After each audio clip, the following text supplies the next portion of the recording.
In tonight's mystery, we present the Jim Jones Massacre. Over 900 people died in a remote jungle compound under the command of a man they once called Father. How did it all go so horribly wrong? It's one of those stories that leaves more questions than answers, and tonight you'll hear it all.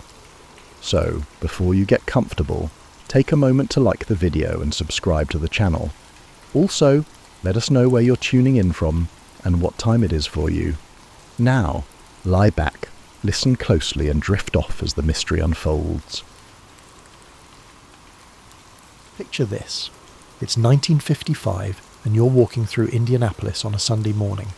The air smells like coffee and car exhaust, and somewhere in the distance you can hear the familiar sound of church bells. But if you follow a different sound, the one that's part revival meeting, part theatre performance, you'll find yourself outside a modest building where something unusual is happening. Inside, a young man, adorned with slicked back hair and thick glasses, is performing an act that would cause your grandmother to tremble. He's preaching to a congregation that looks like a rainbow, black folks and white folks, all sitting together like it's the most natural thing in the world. In 1955, Indianapolis, this event was about as radical as announcing you'd discovered life on Mars. Even then, it was evident that Jim Jones was not your typical preacher. He had this way of speaking that made people lean forward in their seats, like he was sharing secrets from the universe itself. When he talked about building a better world, his voice carried the kind of conviction that made you want to believe him, even if you weren't sure what exactly you were believing in. You see, Jones had figured out something that politicians and snake oil salesmen have known for centuries. People are hungry for belonging. Not just the casual, "Hey, how's your weekend?" kind of belonging, but the deep soul-level kind that makes you feel like you've finally found your tribe. In the 1950s, America, the hunger for belonging was particularly acute due to its rigid social rules and invisible but very real barriers. Jones called his church the People's Temple, which sounds innocent enough until you realise he chose that name very deliberately. Not God's temple or Christ's temple, but People's Temple. He was positioning himself as the pastor of humanity itself, though at the time it probably just sounded progressive and inclusive. The man had a gift for reading people like they were open books. He'd spot the lonely widow in the third row, the young couple struggling to make ends meet, and the teenager who felt like an outsider everywhere else, and somehow he'd make each of them feel like they were the most important person in the room. It was like watching a master chef work. You couldn't quite see all the ingredients going into the dish, but the result was undeniably appealing. What made Jones particularly dangerous wasn't that he was obviously evil. Those types are easy to spot coming. It was that he genuinely seemed to care about social justice. He was advocating for racial equality decades before it was fashionable, running soup kitchens and taking in foster children. If you were keeping score of good deeds versus red flags in those early days, the good deeds were winning by a landslide. But here's the thing about charismatic leaders. They're like those Russian nesting dolls. You think you know who they are, but then you find another version inside and another inside that. Jones, the civil rights advocate, contained Jones, the control enthusiast. Jones, the megalomaniac, contained something much darker that wouldn't fully emerge until much later.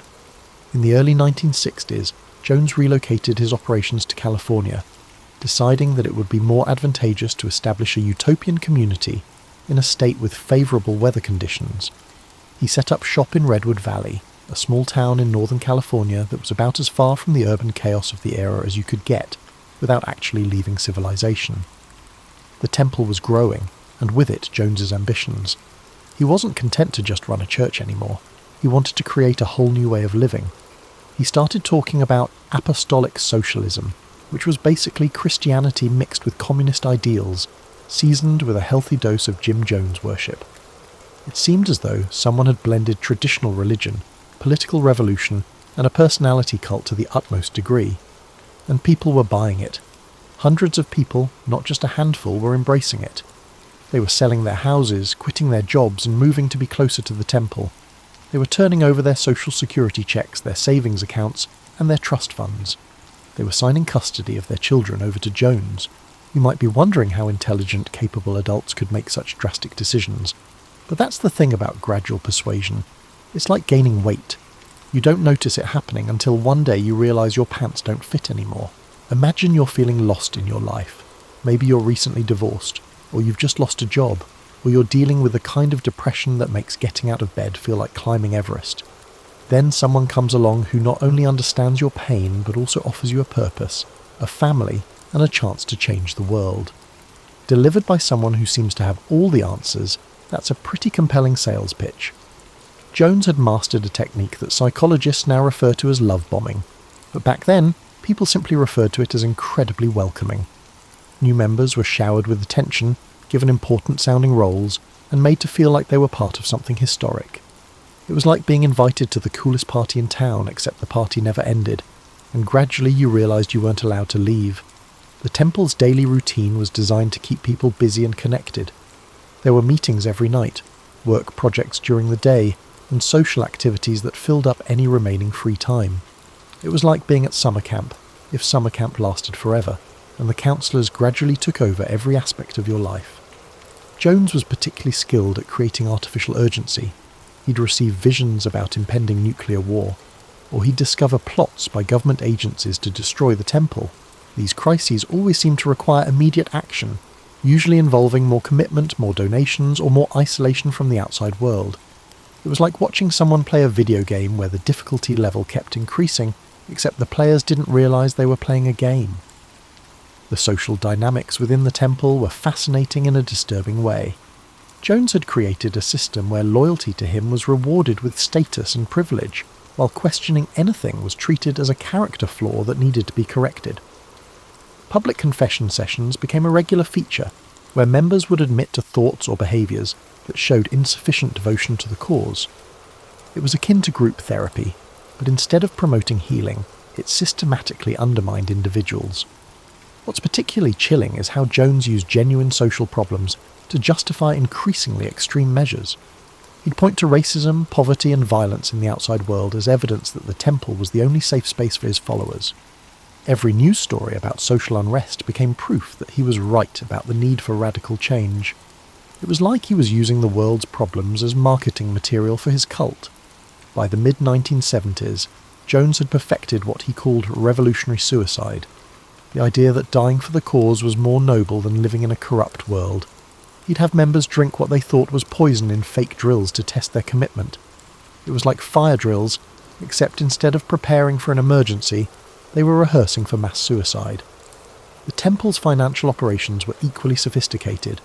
Jones had convinced hundreds of people to sign over their social security checks, their pensions, and their property deeds. The organisation was pulling in millions of dollars annually, which gave Jones enormous power and influence.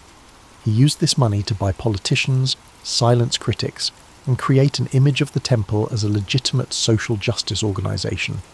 Meanwhile, Jones himself was becoming increasingly paranoid and unstable.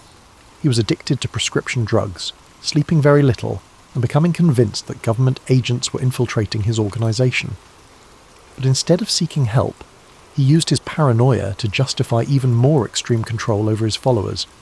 It was like watching someone's mental health deteriorate in real time, except hundreds of people were dependent on him for their sense of reality. The most tragic part was how Jones had convinced his followers that their love for him was actually love for humanity. He'd created a system where caring about your own family, your own needs, or your own future was seen as selfish. The only acceptable form of love was devotion to the cause, which meant devotion to Jim Jones. It was emotional manipulation disguised as spiritual enlightenment. By 1977, Jones was facing increasing scrutiny from former members, investigative journalists and government agencies. His response wasn't to address the legitimate concerns being raised, but to plan an escape. He'd been working on an agricultural project in Guyana, a remote South American country. He called it Jonestown, because apparently modesty wasn't one of his virtues. Temple members presented the move to Guyana as the ultimate expression of their commitment to building a better world. They were going to create a socialist paradise in the jungle, free from the racism and oppression of American society. It sounded like an adventure, a chance to be pioneers in a new kind of community. What Jones didn't mention was that once his followers got to Guyana, they'd be trapped in one of the most isolated places on Earth, completely dependent on him for survival, with no way to leave even if they wanted to. The agricultural project was really a prison, and the paradise was about to become a nightmare. You know how sometimes you book a vacation based on pictures that turn out to be misleading? Well, imagine if instead of a disappointing hotel room, you ended up in a jungle clearing with basic wooden buildings, no electricity, and the nearest neighbour about 1,000,000 miles away. That's essentially what happened to the nearly 1,000 people who moved to Jonestown between 1977 and 1978. Jones had been working on this Guyana project for years, selling it to his followers as their chance to build a socialist utopia away from the racial tensions and political problems of America. The brochures, and yes, there were actually brochures, showed smiling people working in lush gardens, children playing happily, and everyone living in harmony with nature. The project appeared to be a hybrid of a farming commune and a tropical resort. The reality was more akin to a hybrid of a prison camp and a survival show.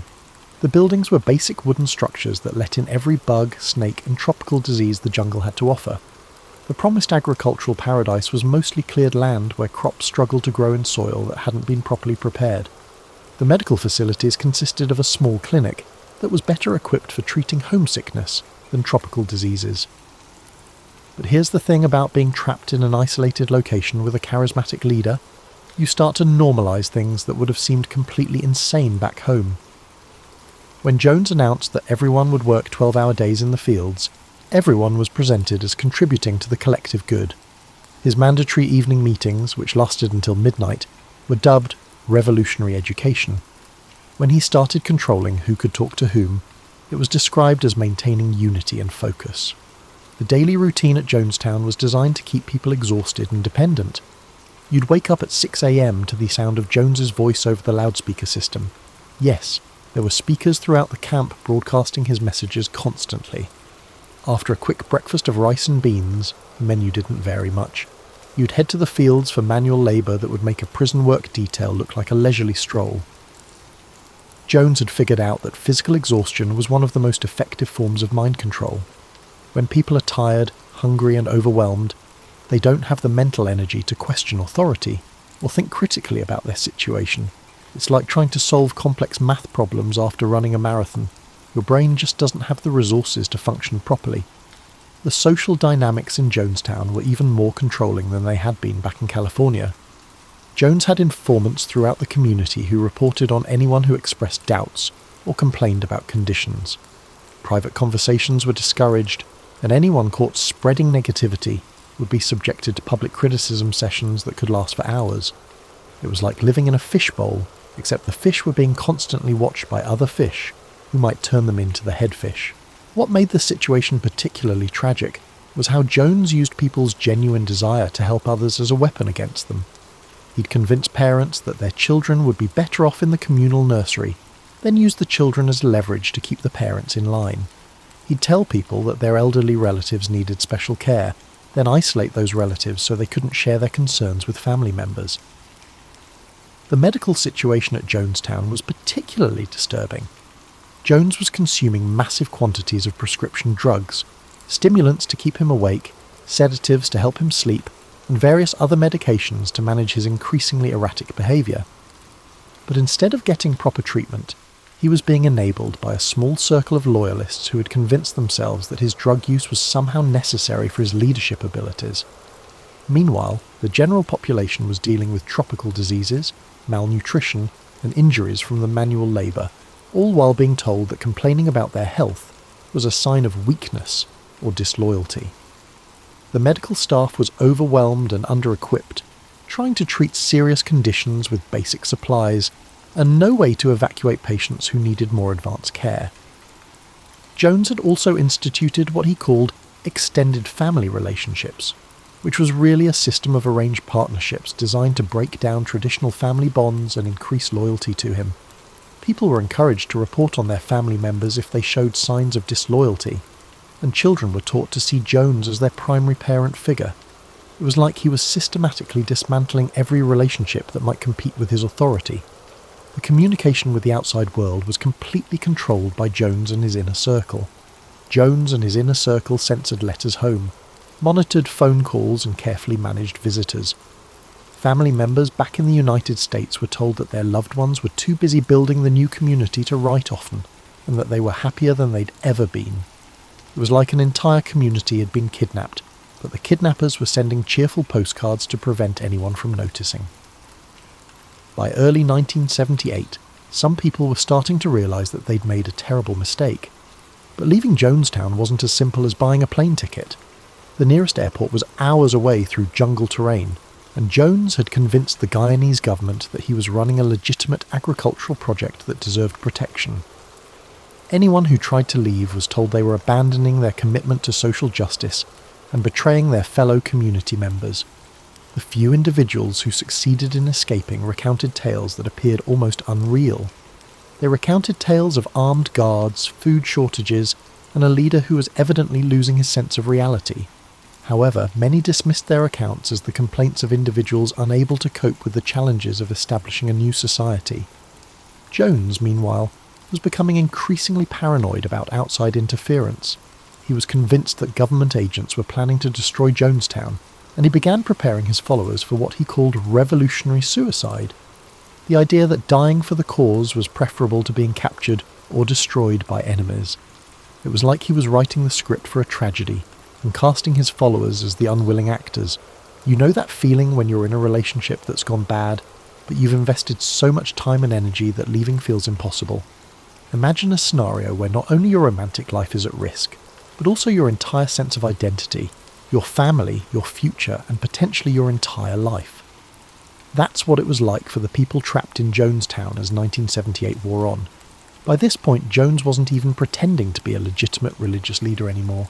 He'd started referring to himself as God, holding bizarre ceremonies where followers were required to worship him directly. The man who had once preached about Christian love and social justice was now demanding that people bow down to him and confess their inadequacies in elaborate public rituals. It was like watching someone's ego inflate until it consumed everything around it. The daily routine had become a form of psychological torture disguised as community building. Jones would wake people up in the middle of the night for emergency meetings about imaginary threats. He'd force them to participate in revolutionary games that were really exercises in humiliation and control.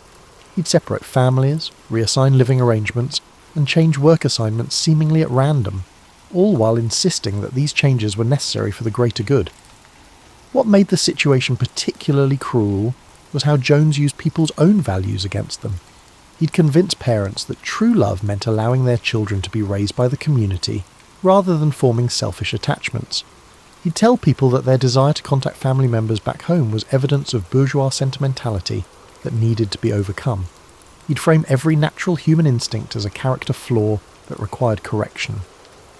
The physical conditions at Jonestown were deteriorating rapidly. The agricultural project that was supposed to make the community self-sufficient was failing spectacularly. Crops were dying, equipment was breaking down, and the tropical climate was proving far more challenging than anyone had anticipated. People were losing weight, getting sick, and working themselves to exhaustion trying to meet impossible goals. Jones responded to these failures by blaming his followers for their lack of commitment. If the crops weren't growing, it was because people weren't working hard enough. If people were getting sick, it was because they were allowing negative thoughts to affect their health. If the community wasn't thriving, it was because individuals were being selfish instead of putting the collective good first. It was like watching someone set a house on fire and then blame it for burning. The psychological manipulation had reached levels that would have impressed totalitarian dictators. Jones had created a system where questioning anything was treated as a mental illness, where expressing doubts was considered evidence of moral weakness, and where the only acceptable emotion was gratitude for the privilege of being part of his revolutionary experiment. People were literally being programmed to doubt their perceptions and instincts. Meanwhile, back in the United States, family members were becoming increasingly concerned about their loved ones in Jonestown. They'd formed a group called the Concerned Relatives, led by a man named Leo Ryan, who happened to be a congressman from California. Ryan had been hearing disturbing stories from people who'd escaped from Jonestown, and he decided to investigate personally. Jones was terrified of outside scrutiny, and for good reason. The escapees' stories depicted a community that resembled a concentration camp rather than a utopian experiment. They talked about armed guards, food shortages, brutal punishment for minor infractions, and a leader who was clearly suffering from severe mental illness and drug addiction. The congressman's planned visit sent Jones into a panic. He knew that if Ryan actually saw the conditions at Jonestown, the whole operation would be exposed, but he also knew that preventing the visit would raise even more suspicions, so he decided to put on a show, cleaning up the camp, coaching his followers on what to say, and preparing for what he hoped would be a brief, superficial visit that would satisfy the congressman's curiosity. Jones underestimated the willingness of some of his followers to risk everything in order to escape. The congressional visit was the first real chance they'd had to get out. It was like prisoners planning a jailbreak, except the prison guards were people they'd once considered friends and family. The tension in Jonestown during the weeks leading up to Ryan's visit was almost unbearable. Jones alternated between manic optimism about deceiving the congressman and paranoid rage about exposure. His followers oscillated between the hope of imminent rescue and the fear of potential consequences if they attempted to flee. Jones had been conducting practice sessions for what he called revolutionary suicide for months, telling his followers that death was preferable to being captured by their enemies. He'd framed these rehearsals as tests of loyalty, but they were really psychological conditioning, preparing people for the unthinkable. It resembled a rehearsal for a tragedy that everyone hoped would never materialise. The community was living under constant surveillance, with Jones's most loyal followers watching for any signs of disloyalty or escape attempts. People had completely destroyed trust, fearing that their own family members might report anything they said to Jones.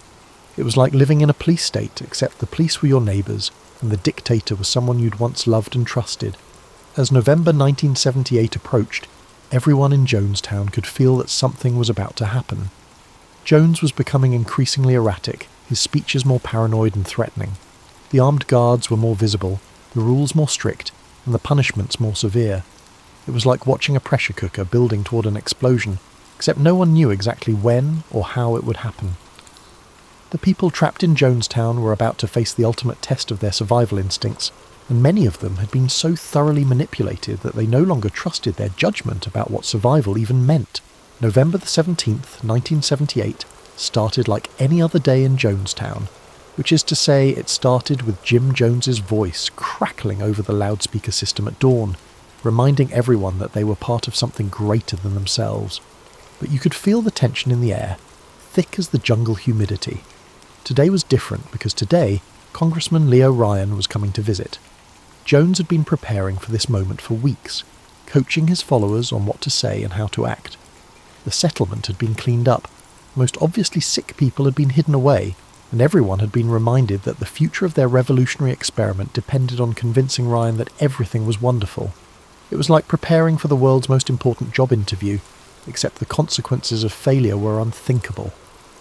When Ryan's small delegation arrived, accompanied by some journalists and a few relatives of Jonestown residents, Jones put on his most charming performance. He gave them a tour of the agricultural areas, showed them the communal dining hall, and presented Jonestown as a thriving example of racial harmony and collective living. To casual observers, it might have looked impressive, at least on the surface, but some of the residents were watching for their chance.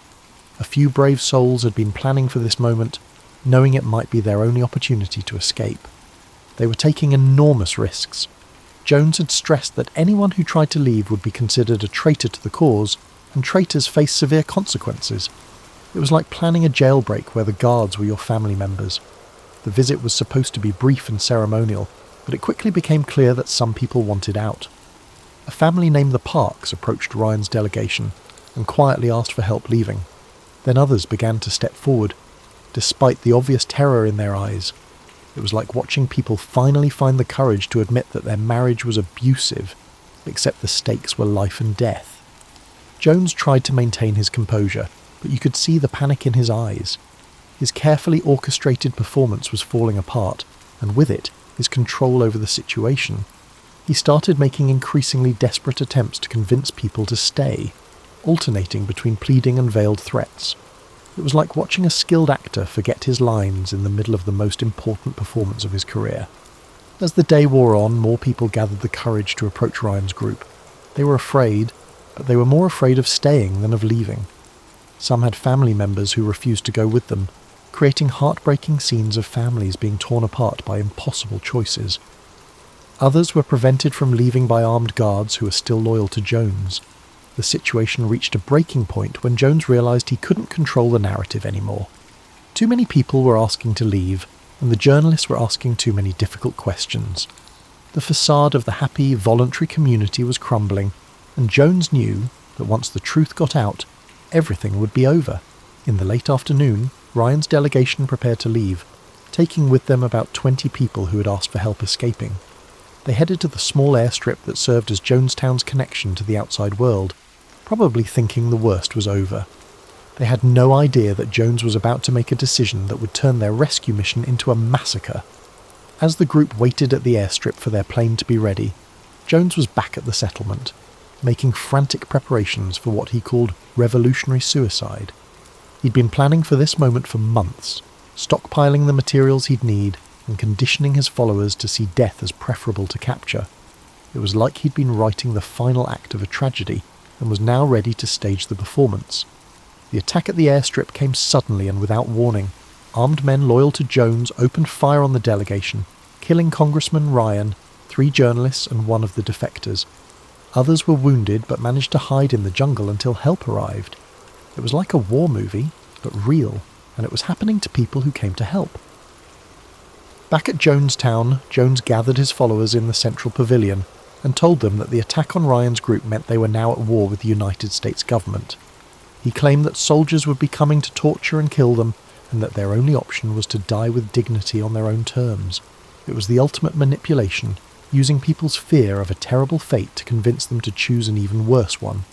Audio recordings capture the horrific scene that followed. Jones, with his soothing and commanding voice, persuaded hundreds of people to consume a cyanide-laced fruit punch. He presented it as a revolutionary act, a way to make a statement about their commitment to the cause. Parents were told to give it to their children first, to spare them the pain of watching their parents die. Some people resisted, arguing that they should try to escape or fight back instead of giving up. But Jones had spent years conditioning his followers to trust his judgment over their own instincts.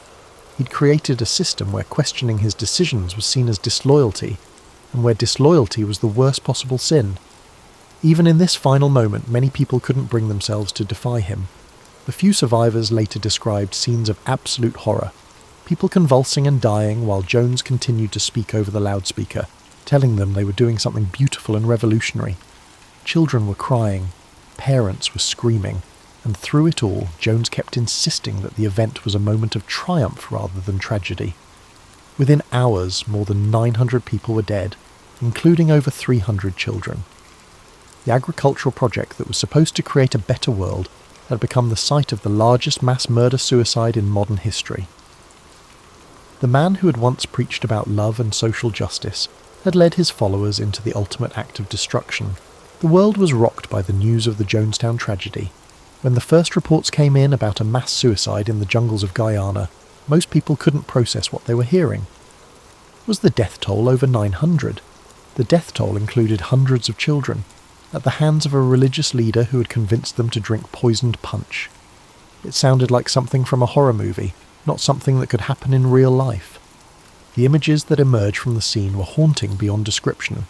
Aerial photographs showed bodies scattered throughout the settlement, families lying together, and children who had died in their parents' arms. It looked like a war zone, except there had been no battle, just a madman's final act of control over people who had trusted him with their lives. The world struggled to understand how such a thing could happen. How could hundreds of intelligent, caring people be convinced to kill themselves and their children?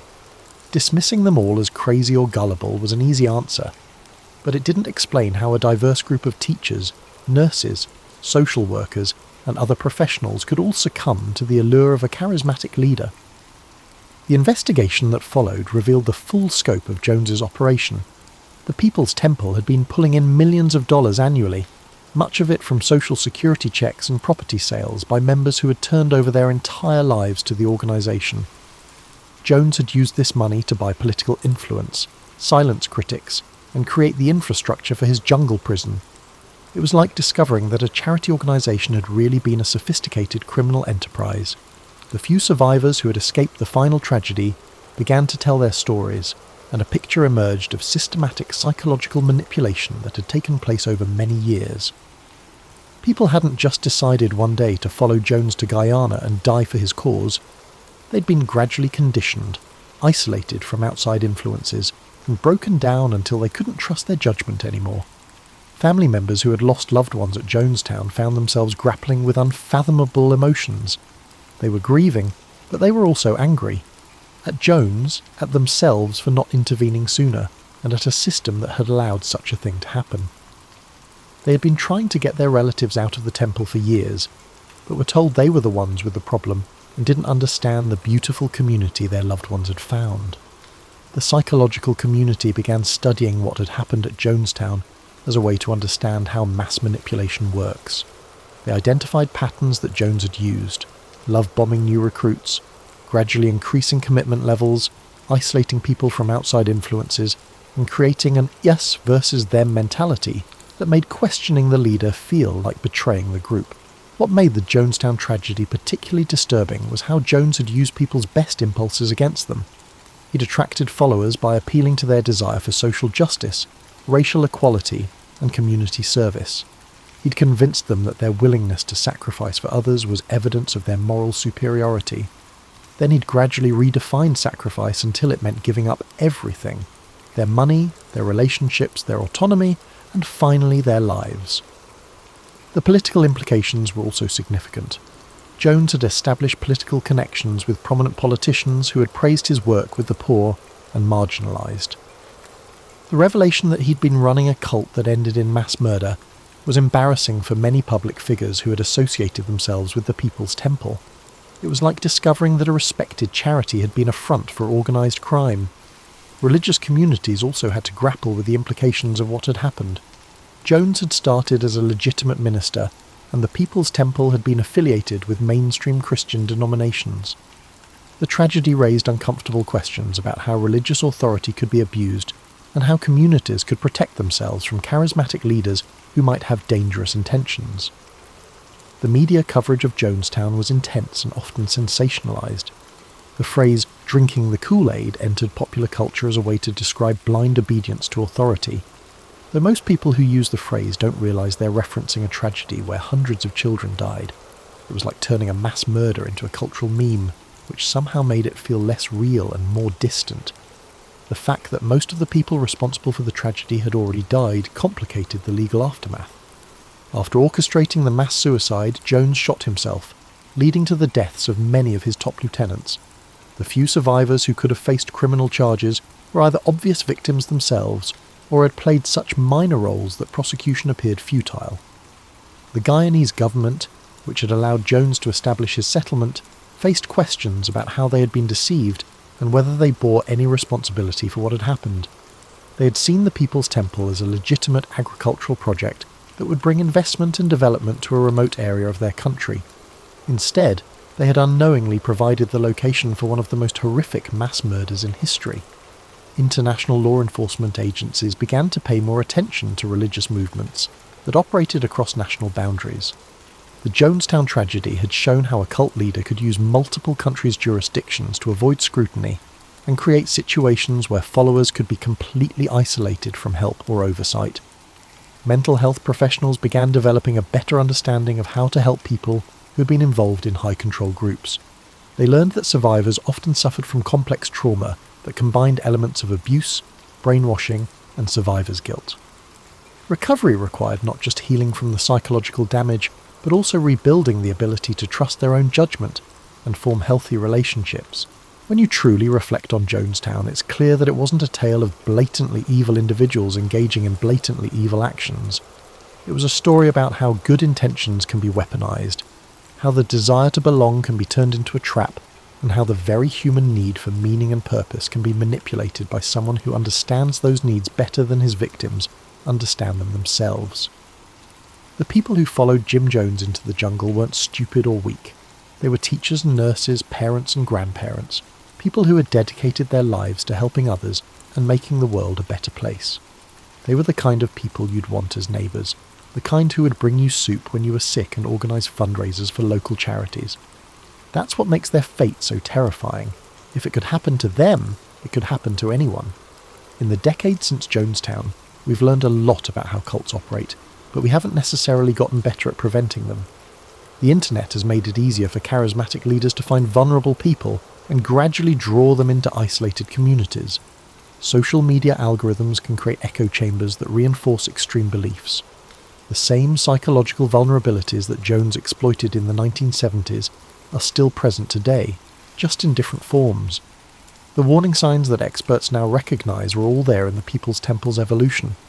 The gradual escalation of commitment, the isolation from outside influences, the punishment of questioning, the creation of an us versus them mentality, the increasing control over members' daily lives, these patterns repeat themselves in various forms across different types of high-control groups.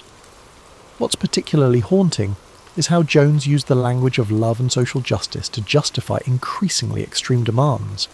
He convinced people that their willingness to give up their individuality was evidence of their commitment to the collective good. He framed their isolation from family and friends as liberation from toxic relationships. He presented their financial exploitation as generous sharing with the community. It appeared as though he had subverted all positive values. The children who died at Jonestown had no choice in their fate. They were born into the temple or brought there by parents who genuinely believed they were providing their children with a better life. These kids grew up thinking that Jim Jones was a father figure, that the temple was their family, and that the outside world was dangerous and corrupt. Many trusted their parents when they gave them the poisoned drink, because they were taught to trust adults. The survivors who escaped before the final tragedy have had to live with complex feelings of guilt and loss. They saved themselves, but they couldn't save their friends and family members who stayed behind. They had to rebuild their entire sense of reality after learning that a man they once trusted killed their loved ones. It's like surviving a house fire in which you were unable to save everyone else in the building. The families who lost loved ones at Jonestown have faced a different kind of grief. They've had to mourn people who they felt had abandoned them for the cult, while also dealing with the knowledge that their relatives died as victims of manipulation and abuse. They've had to reconcile their anger at their loved ones' choices with their understanding that those choices were made under extreme psychological pressure. The broader implications of Jonestown continue to resonate today. We live in an era of increasing political polarization, where people are drawn to leaders who promise simple solutions to complex problems. We see communities forming around shared grievances and shared enemies, where loyalty to the group becomes more important than critical thinking. We watch as people gradually cut ties with family and friends who don't share their beliefs, creating the same kind of isolation that made Jonestown possible. The tragedy also highlighted the importance of maintaining connections to diverse perspectives and outside communities. Those who were most vulnerable to Jones's manipulation were often isolated from family, friends, and other support. When your entire social world revolves around one group and one leader, it becomes almost impossible to maintain perspective on what's normal and what's dangerous. Modern cult experts emphasize that the best protection against manipulation is maintaining what they call distributed trust, having relationships and commitments that span multiple communities and contexts. When you place all your trust in a single entity, you expose yourself to the control of that entity. But when your life includes family, friends, work colleagues, hobby groups, and other connections, it's much harder for any single person or organisation to gain total control over your thinking. The Jonestown tragedy also showed how important it is to trust your instincts when something feels wrong, even if you can't articulate exactly what's bothering you. Many people who eventually escaped from the temple later said they had felt uneasy about certain things for months or years before they finally decided to leave. But they had been trained to dismiss those feelings as weakness, selfishness, or lack of faith in the cause. In our current information environment, where we're constantly bombarded with conflicting messages about what's true and what's important, the lessons of Jonestown are more relevant than ever. We need to be able to think critically about the sources of our information, to maintain relationships with people who might challenge our assumptions, and to trust our judgment when something doesn't feel right. The story of Jonestown is ultimately about the fragility of human judgment and the importance of the communities that help us maintain our sense of reality. It serves as a reminder that isolation from outside perspectives and systematic manipulation can lead even the most intelligent and well-meaning individuals astray, but it's also about the human spirit's resilience and the bravery needed to escape toxic or dangerous situations.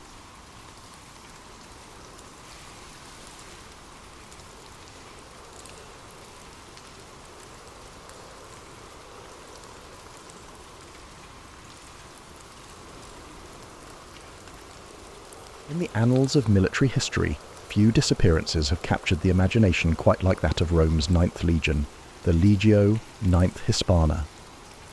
While Hollywood has painted dramatic pictures of their fate, the truth remains maddeningly elusive, wrapped in layers of archaeological uncertainty and historical debate that span nearly 2 millennia.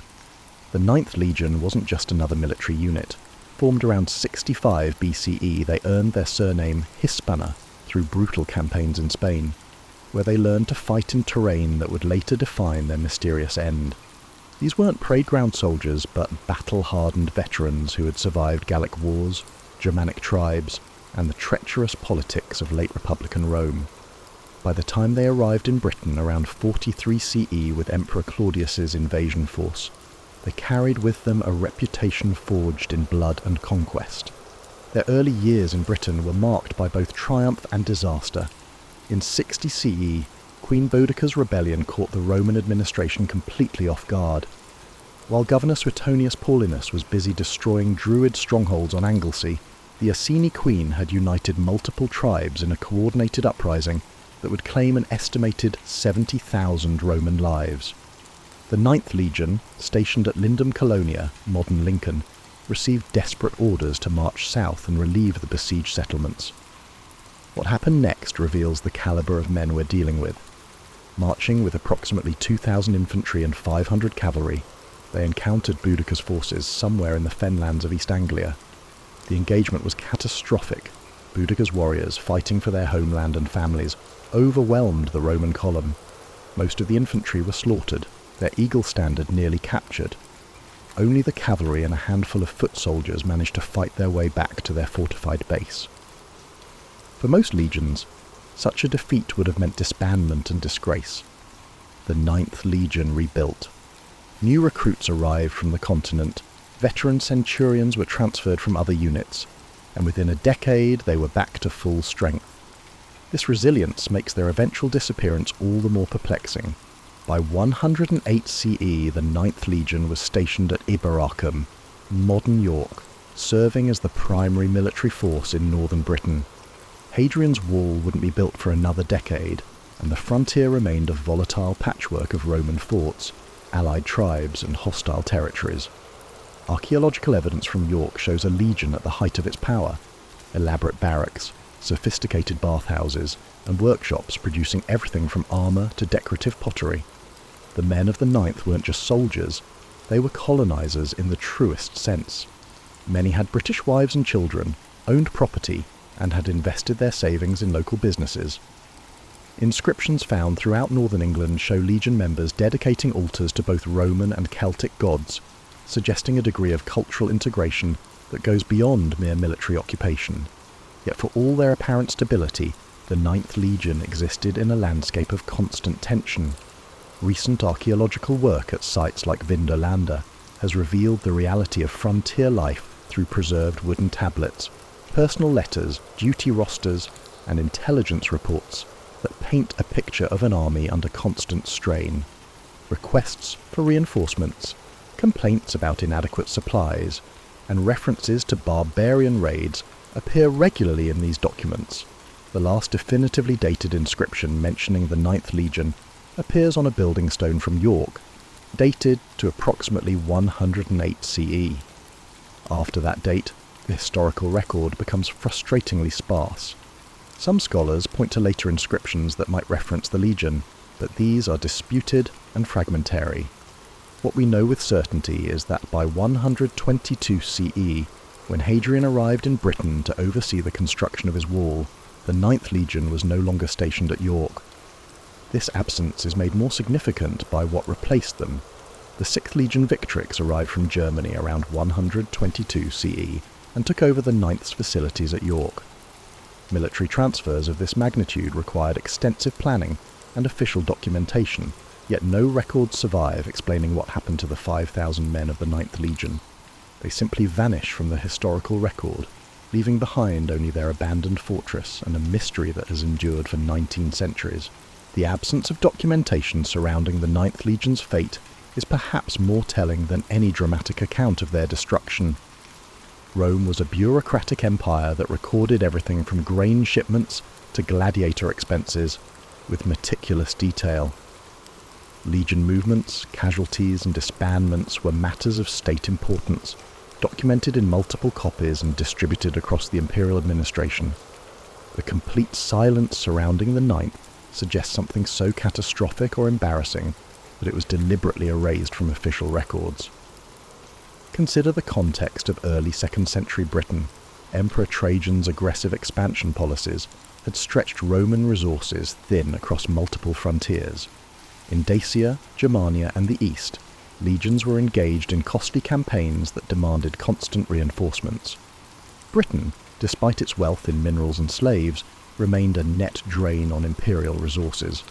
The province required 4 full legions to maintain control, a massive commitment for territory that many Romans still considered the edge of the civilized world. Archaeological evidence from this period reveals a frontier under increasing pressure. Excavations at Corbridge, Housesteads and other northern forts show evidence of hasty repairs, reinforced gateways and expanded granaries, preparations for siege warfare. More tellingly, hoards of Roman coins buried during this period and never recovered suggest that many settlements were abandoned quickly, their inhabitants fleeing south with whatever wealth they could carry. The Caledonians, the tribal confederation north of the Roman frontier, were far from the primitive warriors often portrayed in popular accounts. Recent excavations in Scotland have revealed sophisticated hill forts, with advanced defensive systems, evidence of extensive trade networks and metalworking capabilities that rivaled Roman production. These weren't random raiders but organised resistance fighters with detailed knowledge of Roman military tactics and weaknesses. Intelligence reports preserved on wooden tablets from Vindolanda provide glimpses of this mounting pressure. References to Britunculi, wretched little Britons, attempting coordinated attacks, requests for additional scouts, and complaints about inadequate cavalry support all suggest a military situation that was gradually deteriorating. Most significantly, several tablets reference large gatherings of hostile tribes beyond the frontier, exactly the kind of coalition that could pose a serious threat to an isolated legion. The strategic situation becomes clearer when we examine Roman deployment patterns in northern Britain. The 9th Legion at York was positioned to control the river crossings and road networks of the region, but it was also dangerously exposed. Unlike the 2nd Legion at Caerleon or the 20th at Chester, the 9th had no supporting legions within easy marching distance. If they encountered serious opposition while operating beyond their base, they would be entirely on their own.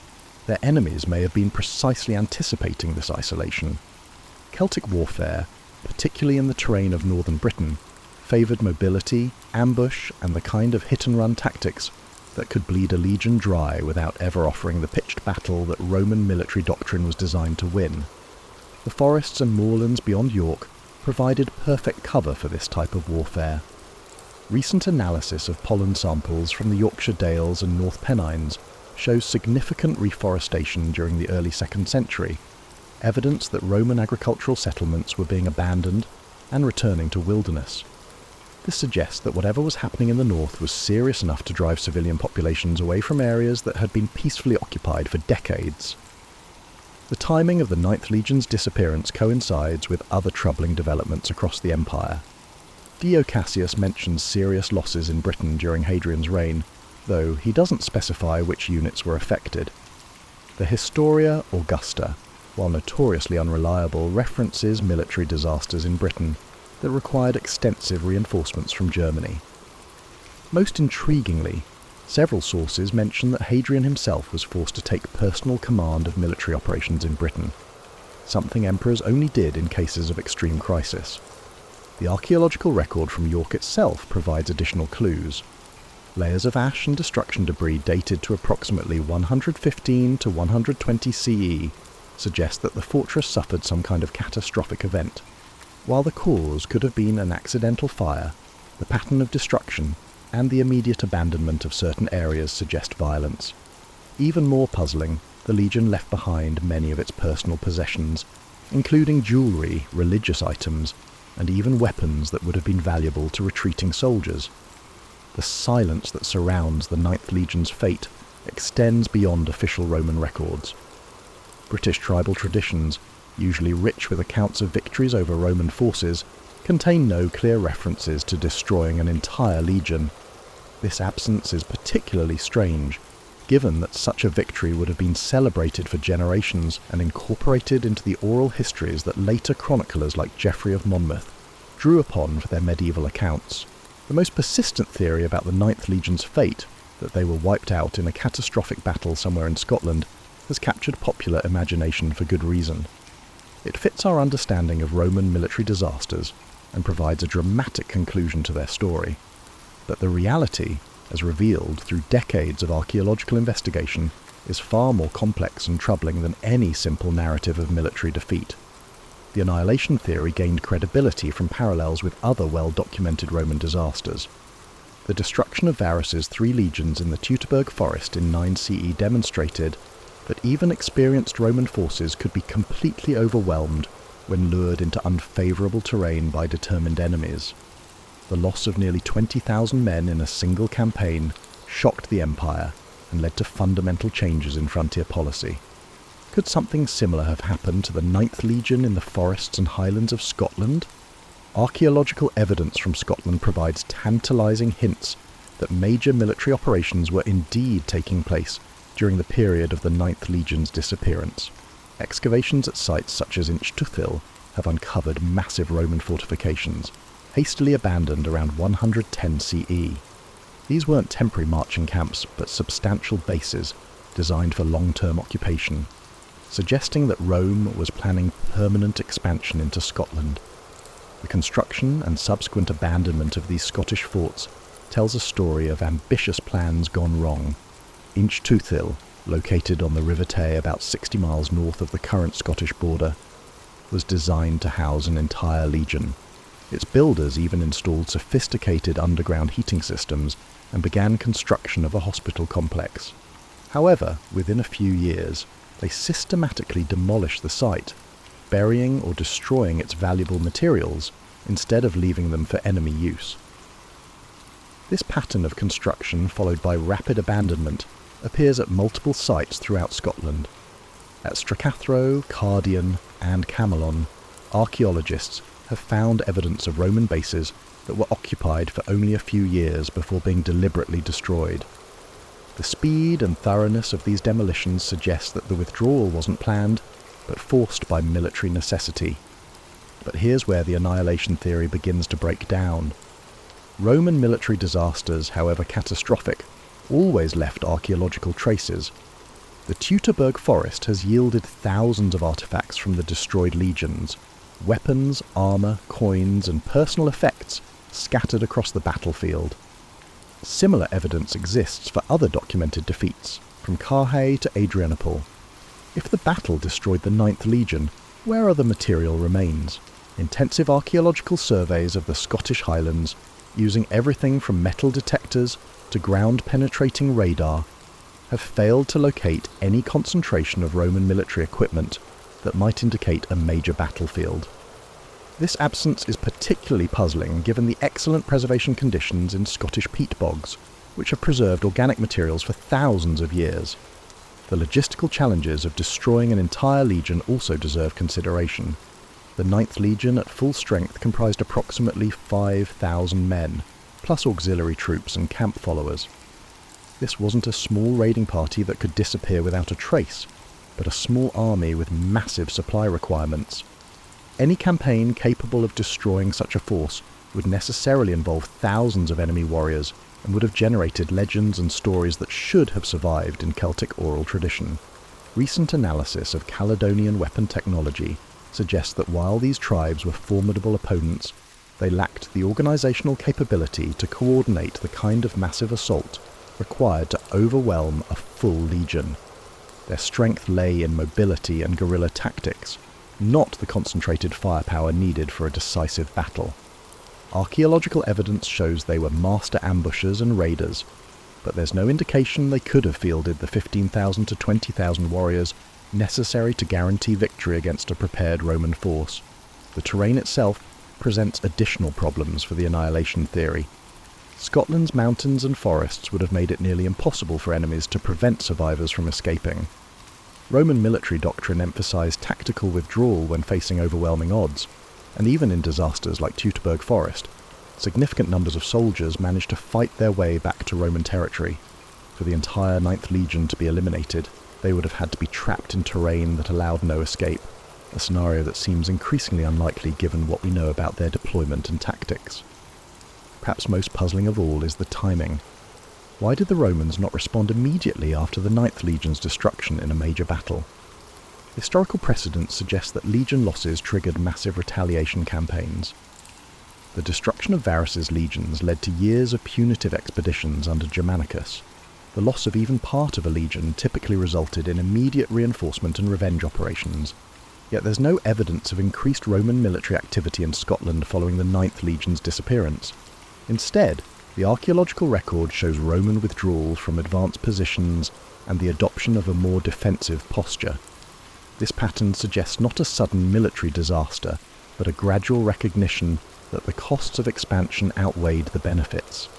The 9th Legion's fate may have been less dramatic but more emblematic of Rome's imperial overstretch than any single catastrophic battle. A more nuanced examination of the evidence suggests a fate for the 9th Legion that, while less dramatic than annihilation, may be more historically accurate and ultimately more unsettling. Rather than disappearing in a single catastrophic event, the Legion may have been systematically ground down through years of attrition warfare, a slow bleeding of men and morale that eventually rendered them ineffective as a fighting force. This theory finds support in the broader context of Roman frontier warfare during the early 2nd century. Unlike the set-piece battles celebrated in imperial propaganda, the reality of frontier service involved constant, low-level conflict that rarely made it into official histories.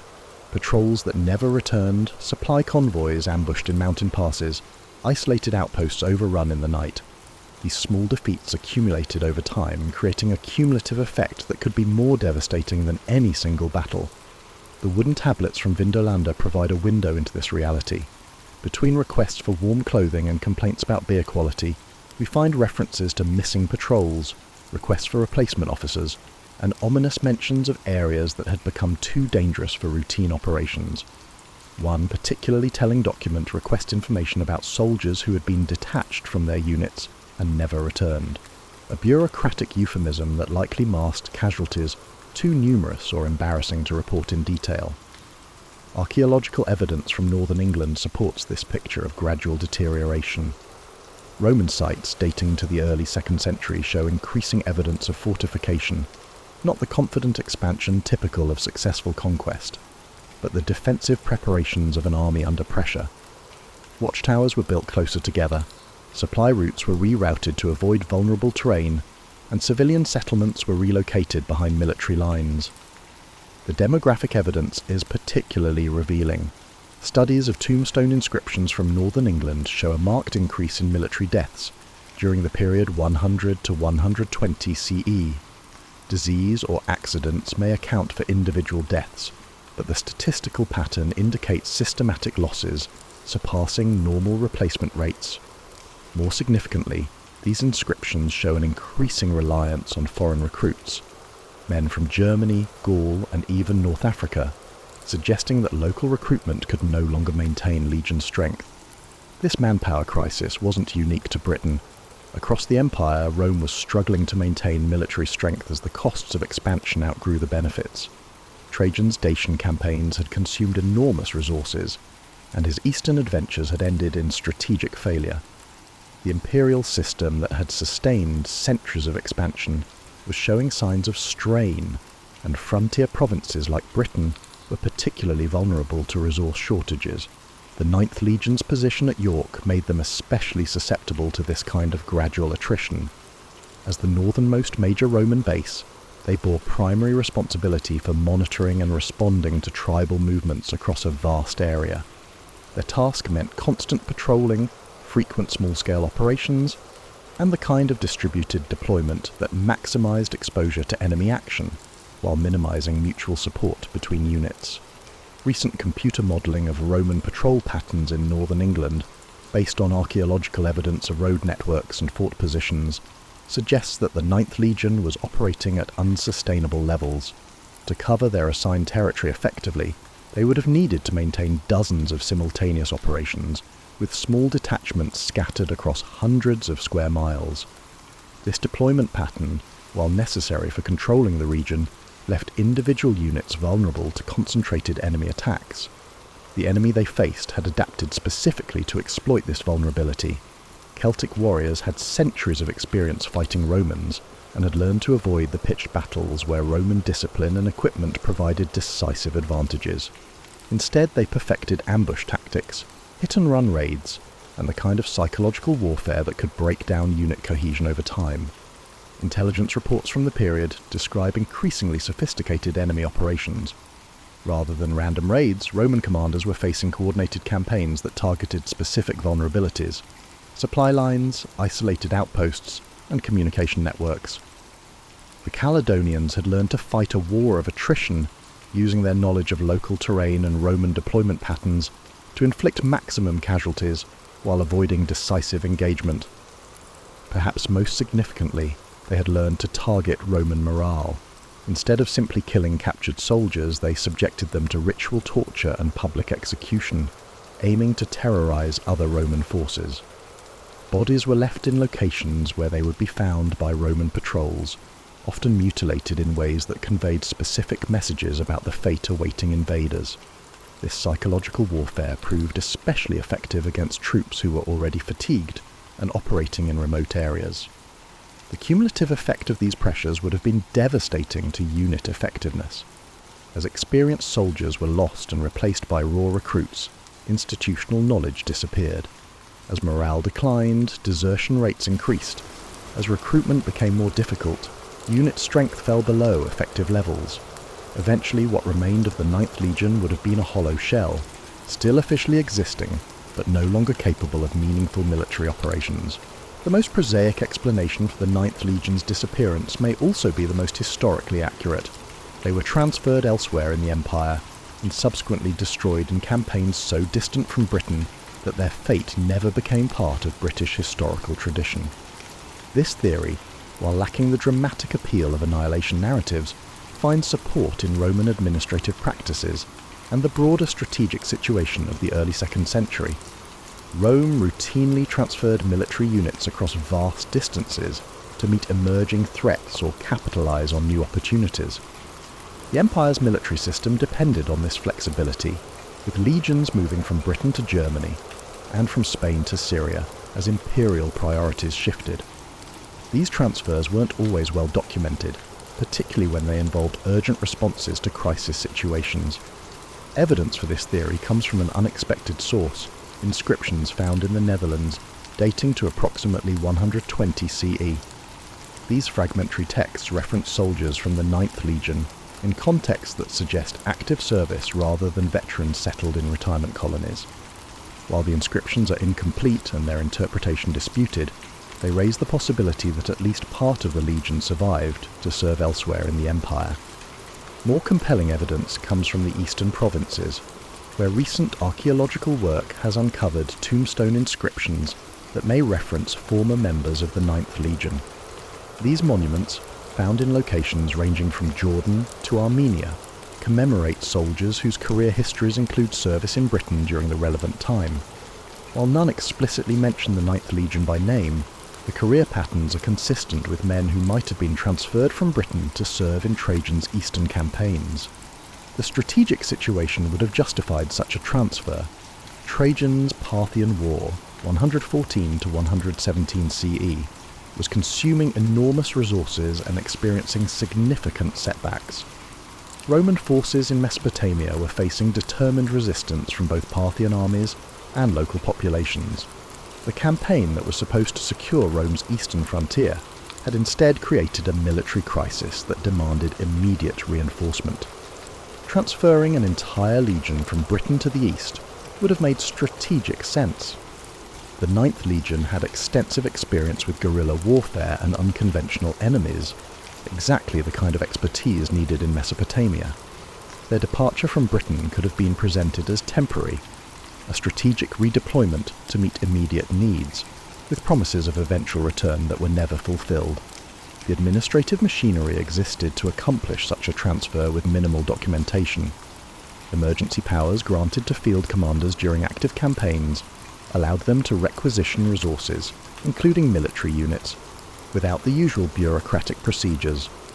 If the Ninth Legion was transferred under such circumstances, the paperwork might have been minimal, and subsequently lost during the chaos that followed Trajan's death and Hadrian's abandonment of the eastern conquests.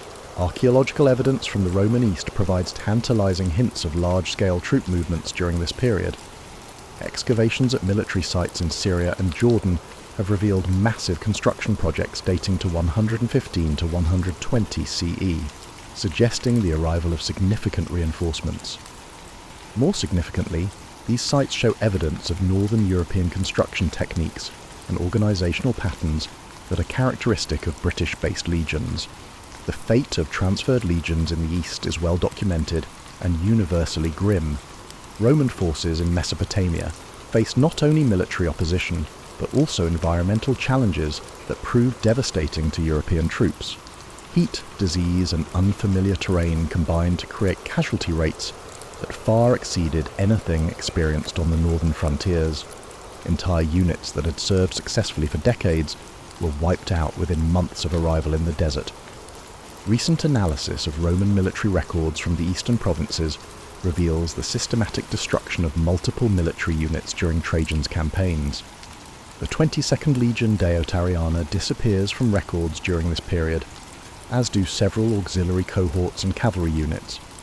These losses were so extensive that Hadrian was forced to reorganize the eastern armies completely and abandon most of Trajan's territorial gains.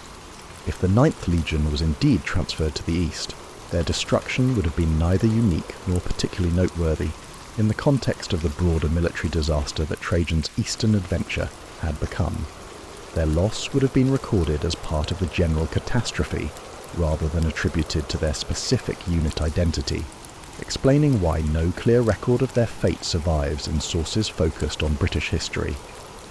This theory also explains the curious absence of the 9th Legion from Hadrian's British campaigns.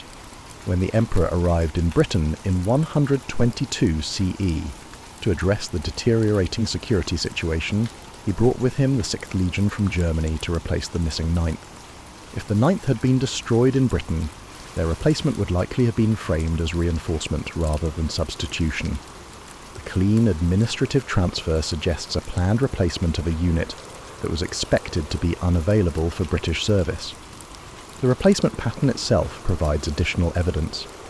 The 6th Legion Victrix was an experienced unit with a distinguished record, but they were also specialists in frontier warfare rather than siege operations or pitched battles.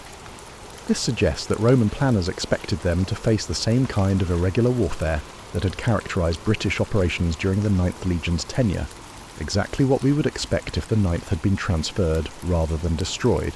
The search for the 9th Legion's fate has driven some of the most innovative archaeological research of the past century, revealing not just clues about their disappearance, but also transforming our understanding of Roman Britain itself.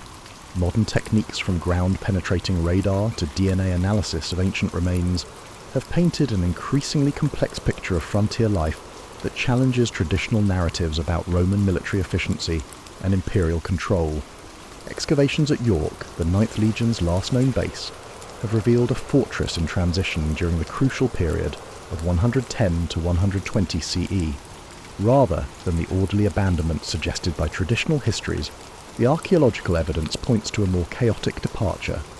Personal belongings were left behind in significant quantities, including items that soldiers would normally have taken with them during a planned transfer, religious amulets, family heirlooms, and even savings buried in pottery jars that were never retrieved.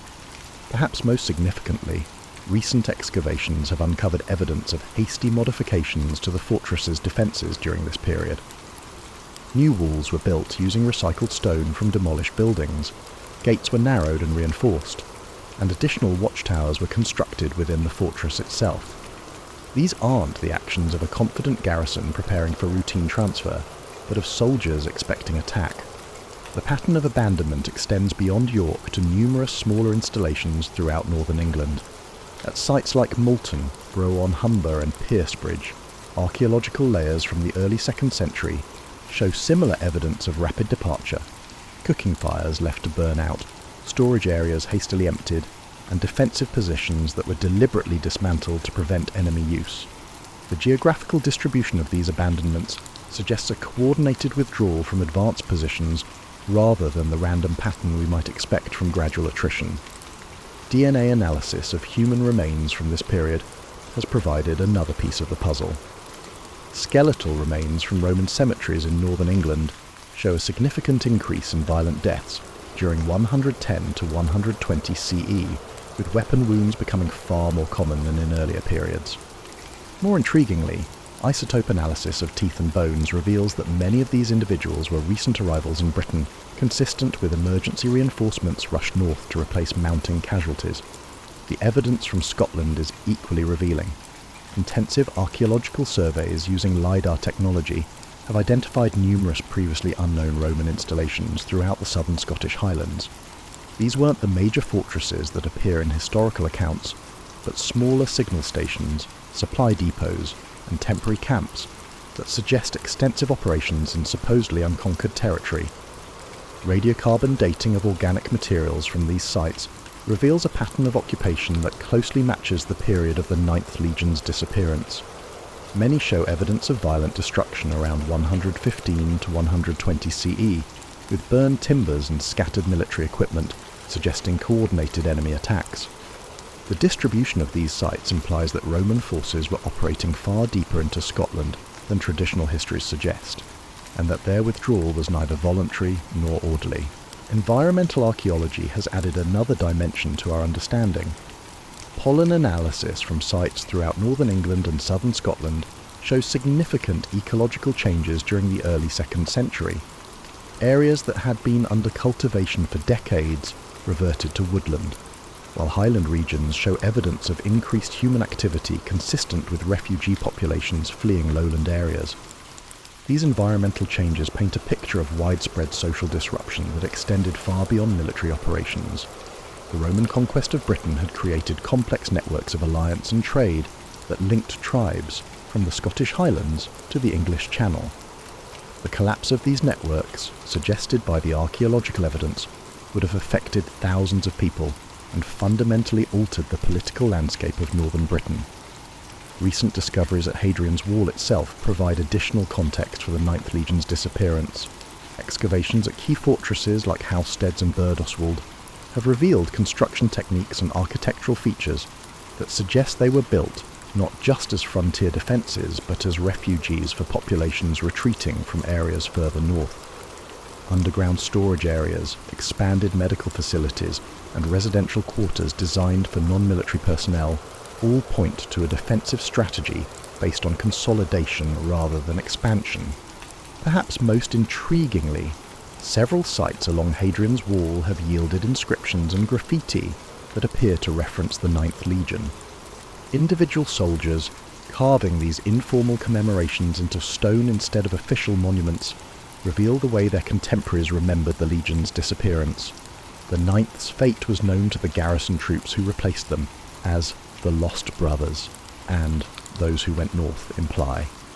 The cumulative weight of this archaeological evidence suggests a picture far more complex than any single theory of the 9th Legion's fate. Rather than disappearing in a single dramatic event, they appear to have been caught up in a broader collapse of Roman control in northern Britain, a collapse that was subsequently covered up through a combination of official silence and strategic redeployment of resources. Nearly 2,000 years after their disappearance, the fate of the 9th Legion continues to generate new theories, archaeological discoveries, and scholarly debates that reveal as much about our time as about ancient Rome. The persistence of this mystery reflects something fundamental about how we understand power, empire, and the limits of military might, questions that remain remarkably relevant in our contemporary world. Recent advances in archaeological technology have created opportunities for investigation that previous generations of scholars could never have imagined. Satellite imagery capable of detecting subtle ground disturbances has identified potential Roman sites across Scotland that remain to be excavated. Ground-penetrating radar has revealed buried structures at known Roman installations that may contain crucial evidence about their abandonment. Most promising of all, Advances in DNA analysis now allow researchers to trace population movements and military recruitment patterns with unprecedented precision. A 2023 excavation at a previously unknown site near Stirling uncovered what may be the most significant evidence yet discovered. Preliminary analysis of artifacts suggests a Roman military presence in the area during precisely the period when the 9th Legion disappeared from historical records. More importantly, the site shows evidence of violent destruction followed by deliberate concealment, exactly what we might expect if Roman authorities were attempting to erase evidence of a military disaster. But perhaps the most significant recent development has been the recognition that the 9th Legion's disappearance was part of a broader pattern of Roman retreat from advanced positions across multiple frontiers. Similar mysteries surround the fate of other military units in Germany, Dacia, and the eastern provinces during the same period. Such evidence suggests that the early 2nd century marked a turning point in Roman imperial strategy, a shift from expansion to consolidation that required difficult choices about which territories to defend and which to abandon. The administrative records from this period, fragmentary as they are, reveal an empire under unprecedented strain. Population decline in Italy, recruitment difficulties across the provinces, and the enormous costs of maintaining frontier defences had created a crisis that demanded radical solutions. The disappearance of entire military units may have been not an accident of war but a deliberate policy of strategic withdrawal disguised as temporary redeployment. This interpretation gains support from the broader historical context. Hadrian's reign marked the end of Roman territorial expansion and the beginning of a long period of defensive consolidation. His wall across northern Britain wasn't just a military fortification, but a symbolic statement that the empire had reached its sustainable limits. The fate of the 9th Legion may have been an early casualty of this strategic reorientation. Modern conflict studies provide additional perspectives on the mystery. Military historians now recognize that empire collapse often begins not with dramatic defeats, but with the gradual erosion of military effectiveness through overextension and resource exhaustion. The Roman Empire of the early 2nd century displays many of the warning signs that modern analysts associate with imperial overstretch: increasing reliance on foreign recruits, difficulties maintaining supply lines, and the progressive abandonment of remote positions. The psychological dimensions of the mystery deserve equal attention. The 9th Legion's disappearance has become a powerful metaphor for the limits of imperial power and the vulnerability of seemingly invincible institutions. In an age when major powers again find themselves struggling with the costs of global military commitments, the fate of Rome's lost legion resonates with contemporary anxieties about overextension and strategic failure. Popular culture's fascination with the mystery reflects these deeper concerns. From Rosemary Sutcliffe's classic novel, The Eagle of the Ninth, to Hollywood's The Eagle, fictional accounts of the Legion's fate consistently emphasize themes of imperial hubris, cultural conflict, and the price of military aggression. These narratives say as much about our time's relationship with military power as they do about ancient Rome. The academic study of the mystery has also evolved to reflect changing perspectives on ancient history. Earlier generations of scholars approached the question primarily through political and military analysis, focusing on battles, campaigns, and official records. Contemporary historians are more likely to examine social, economic, and environmental factors that might explain the Legion's disappearance. This shift in methodology has revealed new dimensions of the mystery, while generating fresh debates about methodology and interpretation. Perhaps most significantly, the search for the 9th Legion has contributed to our understanding of how historical memory functions. The systematic erasure of their fate from official records demonstrates the power of imperial authorities to control historical narratives, while the persistence of the mystery shows the limits of that control. In an age of information warfare and contested narratives, the Roman approach to managing inconvenient truths offers sobering lessons about the relationship between power and truth. The ultimate fate of the 9th Legion may never be definitively established. Too much time has passed, too many records have been lost, and too many archaeological sites remain unexplored. But perhaps the value of the mystery lies not in its solution, but in the questions it continues to raise about empire, power, and the human cost of imperial ambition. What we can say with certainty is that approximately 5,000 men, soldiers, officers, support personnel, and their families, disappeared from the historical record during one of the most critical periods in British history. Their individual stories, hopes, fears, and final moments remain unknowable, lost in the mists of time that have swallowed so many other human dramas. Yet their collective fate continues to speak to us across the centuries, reminding us that even the mightiest empires are built on the lives and sacrifices of ordinary people whose names history rarely remembers. The 9th Legion's disappearance stands as one of history's great unsolved mysteries, a puzzle that continues to challenge our understanding of the past, while illuminating uncomfortable truths about power, empire, and the price of imperial ambition. In their silence, they speak volumes about the human dimension of historical forces that shaped our world.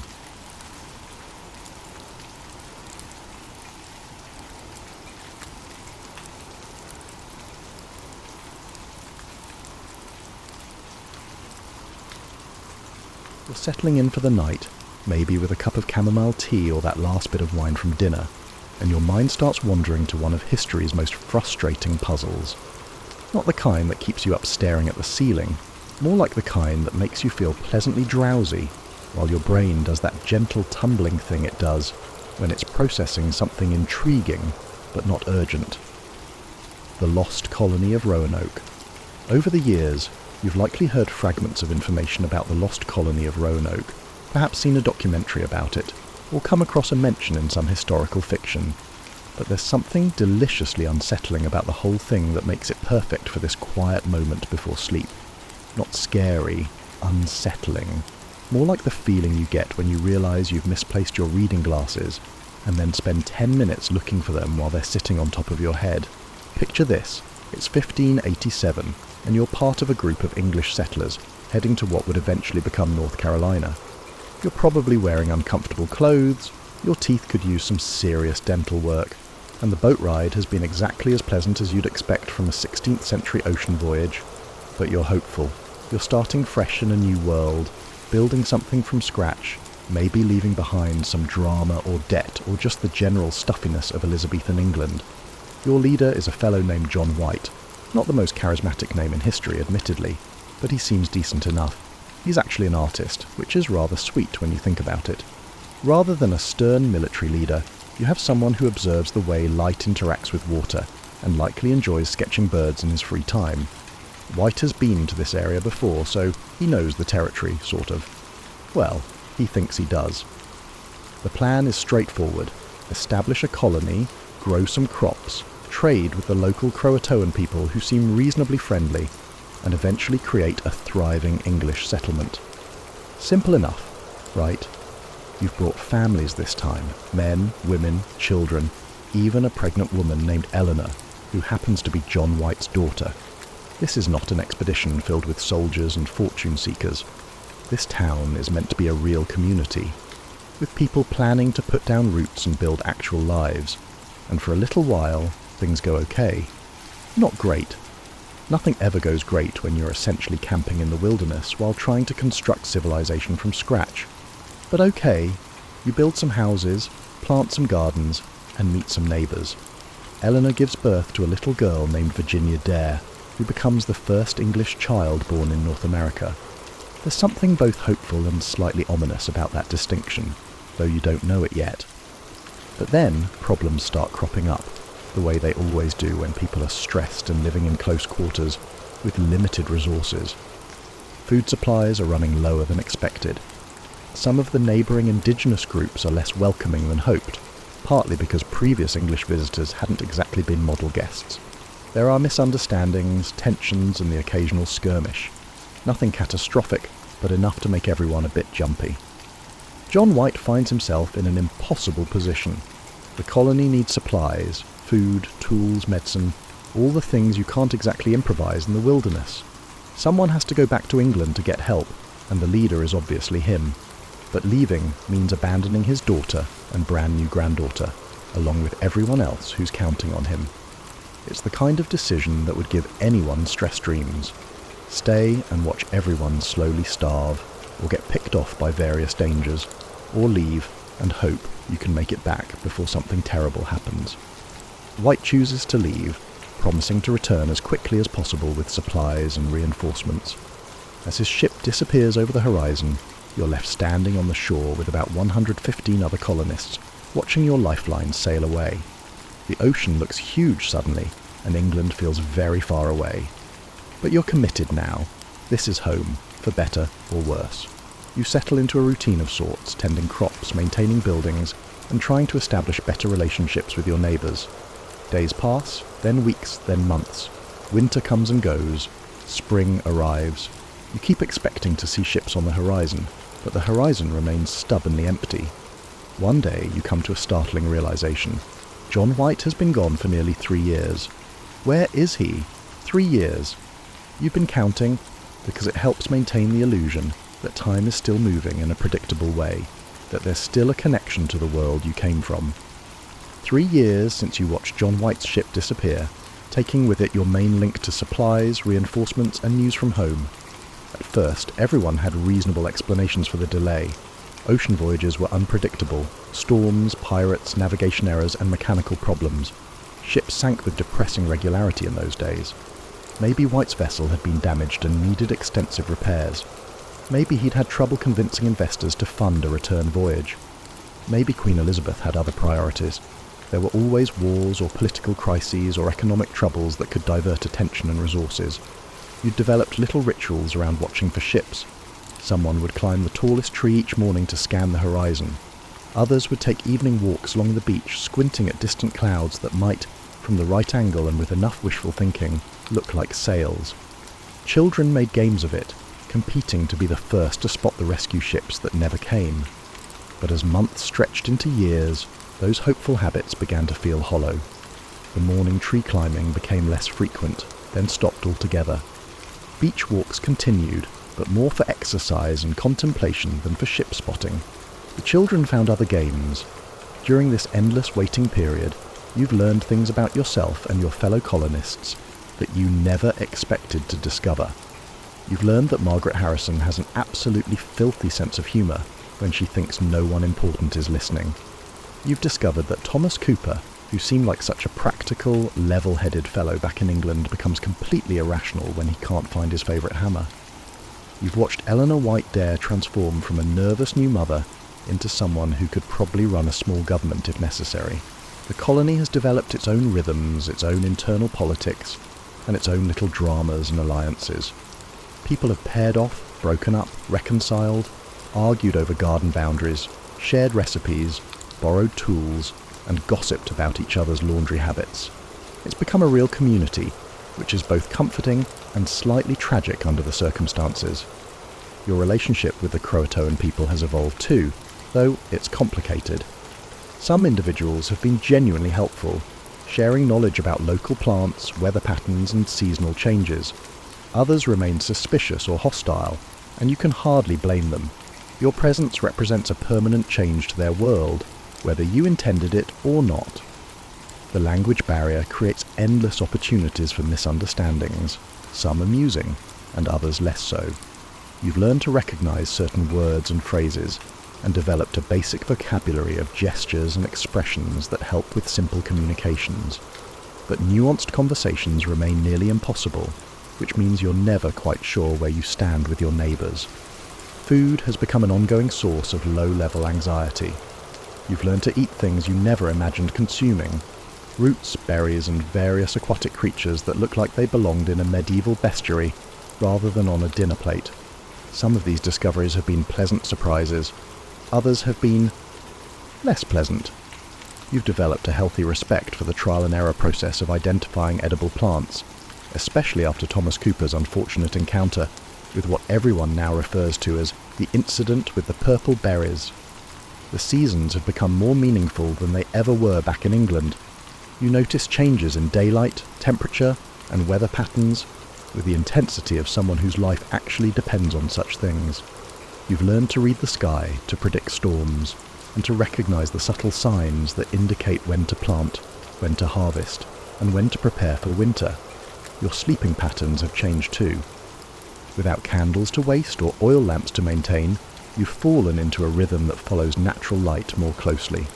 You sleep deeper and wake more naturally, though your dreams have become more vivid and sometimes strange. Maybe it's the diet, or the stress, or just the way your brain processes this surreal situation of being possibly forgotten by the entire civilized world. But the most unsettling realization is this.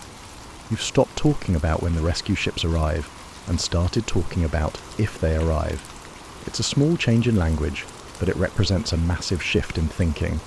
You're no longer temporary residents waiting for transportation home.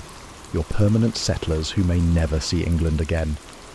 The question that keeps surfacing, usually late at night, when you're lying awake listening to unfamiliar sounds in the darkness, is this. What happens if no one ever comes? By the 4th year, you've all implicitly accepted the reality that no one wants to publicly express. You're on your own. John White isn't coming back, at least not anytime soon, and possibly not ever. The reasons don't matter anymore. War, shipwreck, political upheaval, financial problems, or maybe he simply got distracted by some other opportunity. The result is the same either way. This realization has brought a strange kind of relief along with the obvious anxiety.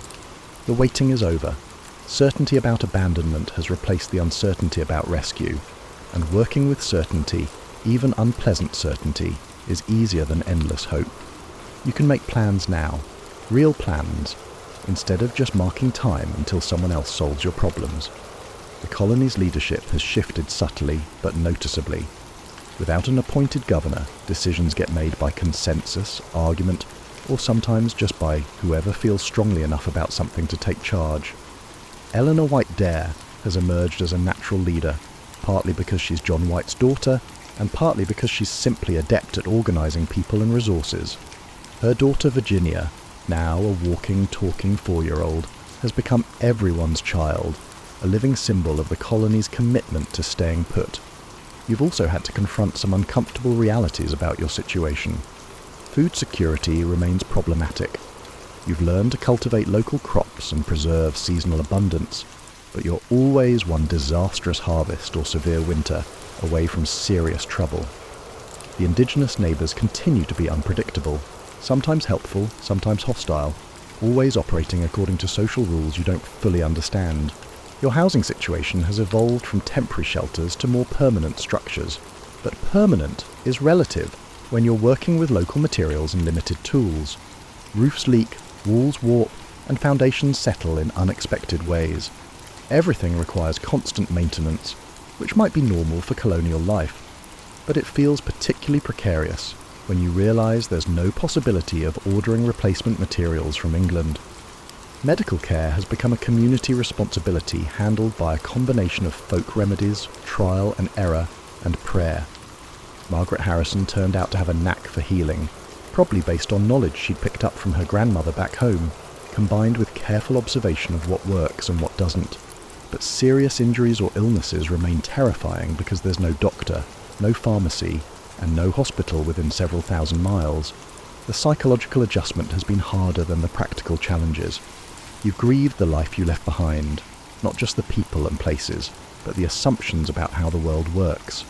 In England, you were part of a complex, established society with rules, institutions, and safety nets. Here, you're essentially making up civilization as you go along, which is both liberating and exhausting. Some colonists have adapted better than others. A few have thrived in this environment, discovering capabilities they never knew they possessed. Others have struggled with depression, anxiety, or what we might now recognise as PTSD from the constant stress of survival. There's been at least one suicide, and several people have simply wandered off into the wilderness, either deliberately or because they became confused and disoriented. But here's the thing that keeps you awake sometimes, staring up at stars that seem brighter and more numerous than they ever did back home. You've started to suspect that staying might not be entirely voluntary anymore.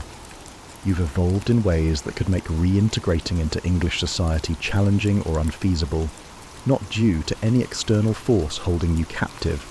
You've learned to track animals, identify medicinal plants, predict weather patterns, and navigate by natural landmarks. You've developed relationships with people whose names you can't properly pronounce but whose faces have become as familiar as family. You've adapted to a rhythm of life that follows seasons rather than clocks and natural light rather than artificial schedules. Would you even fit back into English society now? Could you readjust to having neighbours you've never spoken to buying food instead of growing it, and to following laws made by people who live hundreds of miles away? Would people value the skills you've developed here, such as patience, resourcefulness, and the ability to find solutions using only what's immediately available? Or would they view them as eccentricities? And there's Virginia to consider. She's never known any world but this one. England would be as foreign to her as this place once was to you. She speaks English, but she also knows Croatoan words and gestures. She's equally comfortable with European games and indigenous traditions. She belongs here in a way that you're still learning. The question isn't just about survival anymore. It's about identity, belonging, and what home means when the place you came from is now more foreign than the one you've made.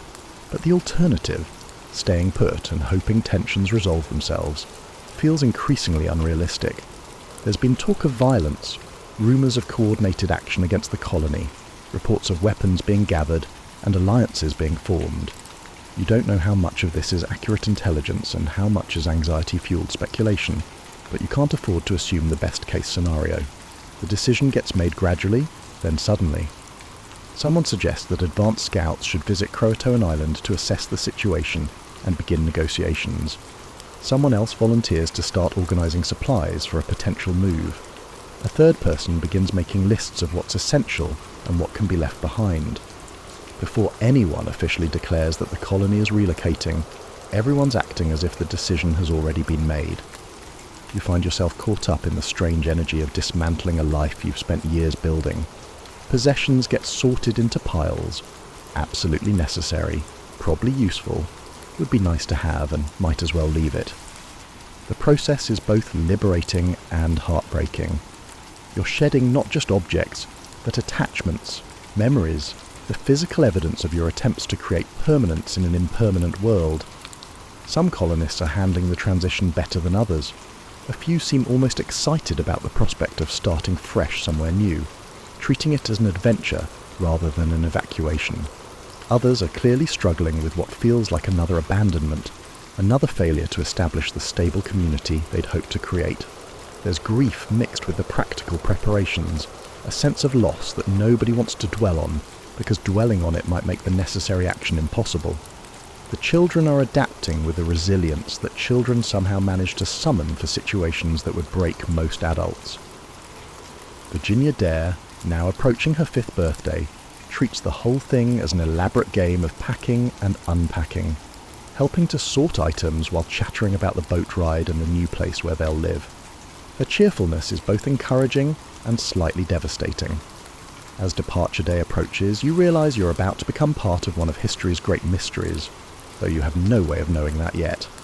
You're just people trying to survive, making the best decisions you can with incomplete information and limited options. But someone, someday, is going to want to know what happened to you. You've left clues because you're not stupid. Despite the chaos and urgency of packing up an entire community, despite the stress of negotiating safe passage with people who speak a different language, despite the 100 practical concerns that come with essentially becoming refugees in your own adopted homeland, you've thought about the future. Specifically, you've thought about John White. He might still come back.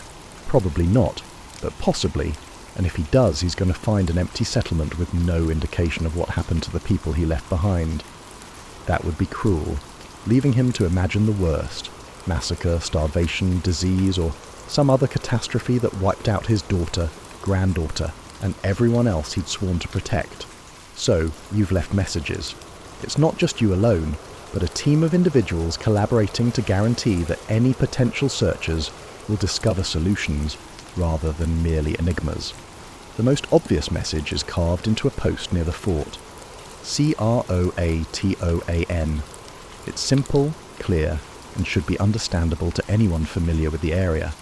If John White returns, he'll know you've gone to Croatoan Island, and he'll know you went there voluntarily rather than under duress. There's also another carving, just CRO, on a nearby tree.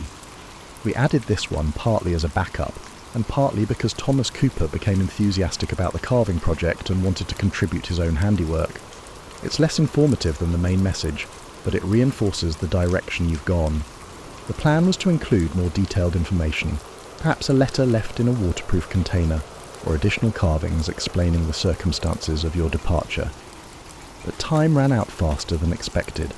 The situation with your neighbours deteriorated more quickly than anyone anticipated, and what was supposed to be a carefully planned relocation became something closer to an urgent evacuation. You'd also discussed establishing some kind of signal system, perhaps arrange stones or mark trees that could guide rescue parties from the original settlement to your new location. But again, the reality of moving over 100 people with limited transportation and uncertain welcome made such elaborate precautions impossible. The departure itself was both more and less dramatic than you'd imagined. More dramatic because loading people and supplies into small boats while everyone's nervous about potentially hostile observers creates a lot of tension and shouting. Less dramatic because it was mostly just logistics. Who sits where, which boxes go in which boat, and how to keep the children calm and the adults from panicking. Eleanor insisted on one last walk through the settlement before leaving, taking Virginia with her to see the place where she'd been born. It was both sentimental and practical, making sure nothing essential had been forgotten, saying goodbye to a place that had been home for several years, and creating a memory that Virginia might carry forward even if she never sees this spot again. You found yourself doing the same thing, taking a final inventory of the structures you'd helped build, the gardens you'd helped plant, and the improvements you'd made to what had been wilderness when you first arrived. It wasn't sentiment exactly, but it wasn't entirely practical either. Maybe it was just the human need to acknowledge the significance of endings, to mark the transition between one phase of life and whatever comes next. The boat ride to Croatoan Island was long enough to give everyone time to think about what they were leaving behind and what they might be heading toward. Some people spent the journey looking back at the coastline that had been home, watching it shrink into the distance. Others faced forward, trying to spot their destination and imagine what life might be like in their new location. A few just closed their eyes and tried not to think about anything at all. Virginia fell asleep in her mother's arms partway through the voyage, lulled by the motion of the boat and the sound of water against the hull. Watching her sleep, so completely trusting that the adults around her would handle whatever needed to be handled, you felt the weight of responsibility that comes with making decisions that will shape someone else's entire future. You have made every effort to create a trail that any reasonable search party could follow. You've chosen a destination that offers the best available chance for survival and prosperity. You've maintained the unity of the community despite stress and uncertainty. You've made the hard choices that needed to be made. But, as the familiar coastline disappears behind you, and the unknown shoreline grows larger ahead, you can't shake the feeling that you're not just changing locations. You're disappearing from history, becoming part of a story that no one will ever be able to complete. The messages you left behind feel suddenly inadequate, too simple for the complexity of what's actually happening. Croatoan Island is both exactly what you expected and completely different from what you'd imagined. The physical landscape is familiar: sandy beaches, maritime forests, and the same plants and animals you'd learned to recognize over the past several years. But the social landscape is entirely new, and navigating it requires skills you're still developing. Though the term welcoming might be too strong, your hosts have been more welcoming than you'd dared to hope. Tolerant might be more accurate, or perhaps cautiously accommodating. While you negotiate longer-term arrangements, they've allowed you to establish temporary shelters and shared information about local resources, seasonal patterns, and potential hazards. But there's an underlying tension in these interactions, a sense that your presence here is provisional rather than permanent. The language barrier remains frustrating, though you're all getting better at the basic communications necessary for daily cooperation. You've learned to recognize words for common objects, actions, and concepts. More importantly, you've learned to read facial expressions, body language, and social cues that transcend specific vocabulary. You're developing a kind of intuitive understanding of when to approach someone with a request, when to offer help, and when to stay out of the way entirely. Virginia has adapted most quickly, as children always seem to do in these situations. She's picked up fragments of Croatoan language with the effortless facility that makes adults simultaneously envious and proud. She plays with local children using a combination of English words, Croatoan phrases, and the universal language of games that somehow transcends cultural boundaries. Watching her, you can see glimpses of what successful integration might look like, though you also realise it might take a generation to achieve. The practical challenges of establishing a new community have been complicated by the need to coordinate with existing residents who have their own established patterns, preferences, and priorities. You can't just clear land and build wherever seems convenient. You have to negotiate for space, for resources, and for permission to alter the landscape in ways that might affect other people. It's like trying to renovate a house while the original owners are still living in it, and haven't entirely decided they want you as permanent housemates. Food sharing has become a complex social ritual that you're still learning to navigate properly. To contribute to communal meals, you must know what's available, how it's prepared, and who provides what, when, and how much. There are protocols around hunting, fishing, and gathering that seem to involve seasonal restrictions, territorial boundaries, and hierarchical privileges that nobody has explicitly explained to you, but which you're expected to somehow intuit. The most delicate negotiations have involved marriage customs and family structures. Several of your fellow colonists are single, and some have expressed interest in local partners, but the social rules governing such relationships are complicated and culturally specific. There have been a few tentative courtships, some successful and others less so, all of which have required careful diplomacy to avoid creating conflicts that could jeopardize the entire community's welcome. You've also had to confront the reality that some aspects of English colonial culture are simply incompatible with Croatoan social norms. Your assumptions about property ownership, individual autonomy and social hierarchy don't translate directly, and insisting on English ways of doing things would be both impractical and politically unwise. You're learning to be more flexible, more observant, and more willing to adapt your behaviour to fit circumstances rather than expecting them to accommodate your preferences. But the strangest part of this integration process is the gradual realization that you're not just learning to live with different people, you're becoming different people yourselves. The stress of relocation, the challenge of cultural adaptation, and the daily necessity of cooperation have changed how you think, how you solve problems, how you relate to each other, and how you relate to the environment. You've developed new skills, new perspectives, and new priorities. Things that seemed critically important back in the original settlement, maintaining English customs, preserving European social distinctions, and planning for eventual return to civilization, have faded in significance. What matters now is immediate survival, successful cooperation, and the gradual construction of a hybrid community that draws from multiple cultural traditions without being entirely constrained by any of them.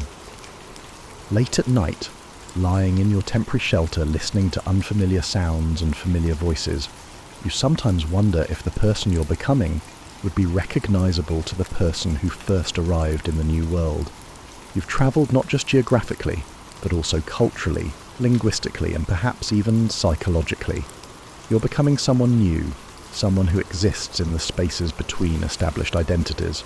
And Virginia, growing up in this hybrid world, will be something entirely unprecedented, a person who belongs fully to neither English nor Croatoan culture, but to both simultaneously. Years pass, and you gradually stop thinking of yourself as English colonists, temporarily residing among the Croatoan people. The distinction has blurred beyond recognition through daily cooperation, intermarriage, shared hardships, and the simple passage of time. Children born here, including Virginia, now a young woman who speaks Croatoan as fluently as English, belong to this place in ways that the original settlers never quite managed. You've become part of the community's seasonal rhythms, participating in ceremonies and traditions that would have seemed foreign and possibly threatening when you first arrived. You've learned to make tools, clothing, and medicines using local materials and traditional techniques. More importantly, you've learned to think like someone whose survival depends on intimate knowledge of local conditions rather than imported solutions. The original English settlement feels like something that happened to different people in a different lifetime.